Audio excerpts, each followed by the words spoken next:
सेवा में बाग लगाए लगाए हो मैया, सेवा में बाग लगाए।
जब हर हर हर भोला गुरु महादेव, जब हर हर हर भोला गुरु महादेव।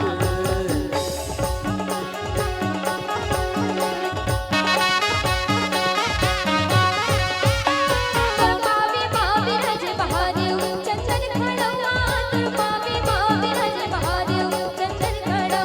तोर पावे मां बिराज महादेव, चंदन खड़वा तोर कांवर मां बिराज महादेव, भगवान की झाला तोर कांवर मां बिराज महादेव, भगवान की झाला तोर कांवर मां बिराज महादेव, भगवान की झाला तोर कांवर मां बिराज महादेव, भगवान की झाला।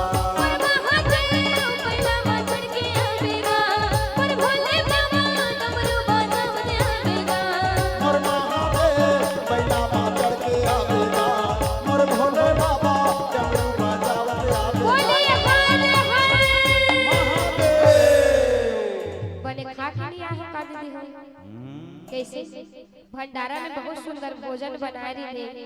एक बार भोजन बनाने वाला मन पर जोरदार ताली हो जाए। बेचारा मन 3 दिन हो गए मेहनत करते, हम मन तो खबई से संग में पूरे गांव भर भंडारा तो बने खा के आए हो ना, नहीं आए आए तो कैसे ताली नहीं बाजती।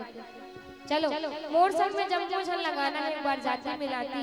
अब ये गाना लगाए हैं तत्का पसीना फूटा थे ना, तो जतका बुखार है मोर उतर के कस लगा।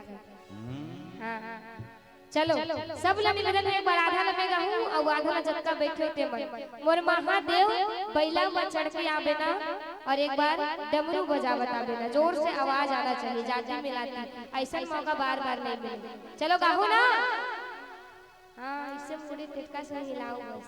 चलो मोर महादेव कामा चढ़ के ही भैसा में गा, वो नहीं गाते ना कोई। चलो जब मोछा लगाना है दीदी हो मोर महादेव। हाँ देख वो एक झटका के बोले जोर से आता, बोलता नारी शक्ति बैठे थे नारी शक्ति ला दिखाना है और जोरदार जयकारा लगाना है। चमक उठी सन 57 में रानी वह तो झांसी वाली रानी, तो झांसी की रानी बनना है। चलो एक बार अब जन्मो जन्म में बदल मोर महादेव, आहा चल गई अक्का में मोर महादेव बनना